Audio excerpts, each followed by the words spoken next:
ধন্যবাদ। মাননীয় প্রধান উপদেষ্টার ভাষণ আমরা শুনলাম, এটা দীর্ঘ ভাষণ। সেই ভাষণে অনেক কিছু তিনি উল্লেখ করেছেন, এই সরকারের কৃতিত্ব এবং কর্মকাণ্ড, ভবিষ্যতে কী করতে চান ইত্যাদি। তার ফাঁকে এক পর্যায়ে তিনি জাতীয় সংসদ নির্বাচনের একটা সুনির্দিষ্ট সময় ঘোষণা করেছেন।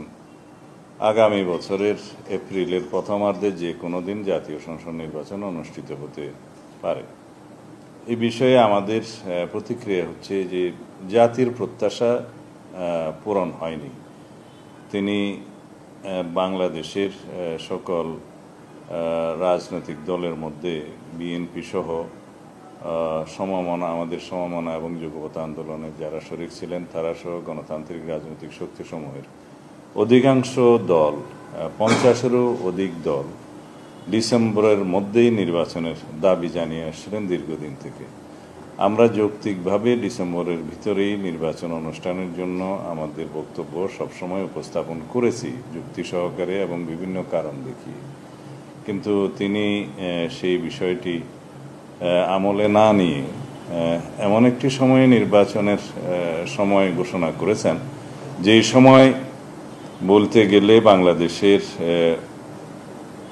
একটা সময় পাবলিক পরীক্ষা থাকে এবং আবহাওয়া সঠিক থাকে না। আর আমাদের জানা মতে ফেব্রুয়ারির 16, 17 অথবা 18 তারিখের দিকে পবিত্র রমজান মাস শুরু হবে। সেই সময় থেকে এক মাস রমজানের সময় এবং ঈদের পরে সেটা সমাপ্ত হবে মার্চের শেষ সপ্তাহে অথবা তার কয়দিন আগে।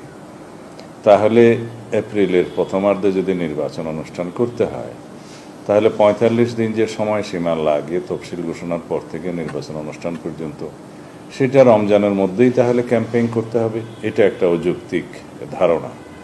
দ্বিতীয় হচ্ছে পাবলিক পরীক্ষাসমূহ আমাদের দেশে এসএসসি এগুলো সেই সময় হয় এবং ওই সময় আবহাওয়া সঠিক থাকে না। এই সার্বিক বিবেচনায় খুব বেশি উনি যদি দেরি করতে চাইলে ডিসেম্বরের পরে জানুয়ারির মধ্যে হতে পারত, সেটা হয়তো গ্রহণযোগ্য বলে মনে হতো সবার কাছে, কিন্তু তিনি সেটা আমলে নেন নাই। উপরন্তু আরও একটি বিষয় আছে, ডিজাইন, এলিগেন্স, বিউটি, সেরা পণ্য সবার জন্য জেভিকো। এই আবহাওয়ার বিষয়, পাবলিক পরীক্ষার বিষয়, রমজানের বিষয়, এগুলো বাদ দিলেও একটা সরকার তার দায়িত্ব নেওয়ার পরে 1 মাসের ভিতরে তো জাতীয় বাজেট প্রণয়ন করতে পারে না। আর আমাদের অনেক বেশি প্রতিশ্রুতি আছে, অনেক বেশি বিষয় বিবেচনায় নিয়ে আমরা বলেছিলাম আমাদের দলের পক্ষ থেকে এবং আমাদের সাথে যারা যুগপৎ আন্দোলনে শরিক ছিলেন, ফ্যাসিবাদ বিরোধী গণতান্ত্রিক আন্দোলনের সমমনা দল, এর বাইরেও অনেক দলের পক্ষ থেকে তারা এই প্রস্তাব দিয়েছিলেন যে ডিসেম্বরের ভিতরেই নির্বাচন অনুষ্ঠান করা সম্ভব। এবং আমরা এই মুহূর্তে আমাদের দলের উচ্চ পর্যায়ে আমাদের স্ট্যান্ডিং কমিটিতে আলোচনা করে বাকি প্রতিক্রিয়া জানানো হবে আমাদের পক্ষ থেকে।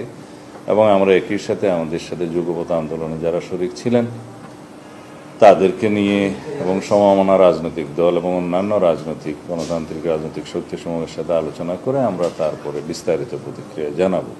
তবে মুদ্রা কথাই বলতে পারি, আমাদের এবং জাতির প্রত্যাশা পূর্ণ হয়নি এই ভাষণে। ধন্যবাদ।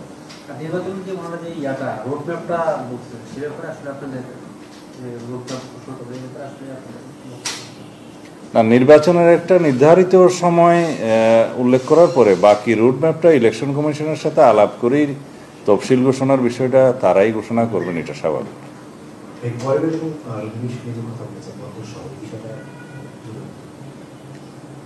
আমি এই বিষয়টা আসলে আজকে ভাষণে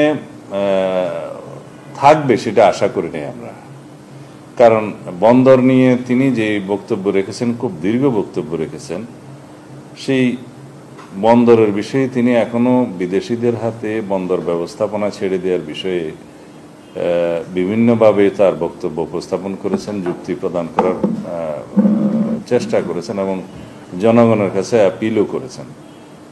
কিন্তু একটি ম্যান্ডেটহীন, একটি অনির্বাচিত সরকারের কি এই সমস্ত জাতীয় ইস্যু নিয়ে সিদ্ধান্ত নেওয়ার এখতিয়ার আছে? আমরা মনে করি না। এই বক্তব্য আমরা আগেও প্রদান করেছি। এই সমস্ত বিষয়ে নির্বাচিত সরকার এবং জাতীয় সংসদে সব পক্ষের সাথে আলোচনা করে জাতীয় ঐক্যমত্যের ভিত্তিতে যে কোনো সিদ্ধান্ত নিলে এটা সঠিক হয়। আর প্রায় সময় তিনি বলে থাকেন রোহিঙ্গা করিডোরের বিষয়টা নিয়ে, ওনার উপদেষ্টা একজন আছেন উনি এবং বিভিন্ন ব্যক্তি সরকারের সাথে সংশ্লিষ্ট তারা বক্তব্য দিয়েছেন। আজকে উনি পরিষ্কার করেছেন যে রোহিঙ্গা করিডোরের বিষয়ে সরকার কোনোভাবেই জড়িত নয় এবং কারোর সাথে আলাপ হয়নি। এই বিষয়টি তিনি অস্বীকার করেছেন এবং এক পর্যায়ে বলেছেন যে কানে চিলে কান নিয়ে যাওয়ার মতো এটা একটা ঘটনা। তা আমরা এটা ওনার এই বক্তব্যকে স্বাগত জানাই এই জন্যে যে তিনি শেষ পর্যন্ত অনেক দেরিতে হলেও এই মানবিক করিডোরের বিষয়টি সরকার সংশ্লিষ্ট নয় বলে জানান এবং অস্বীকার করেন। ধন্যবাদ।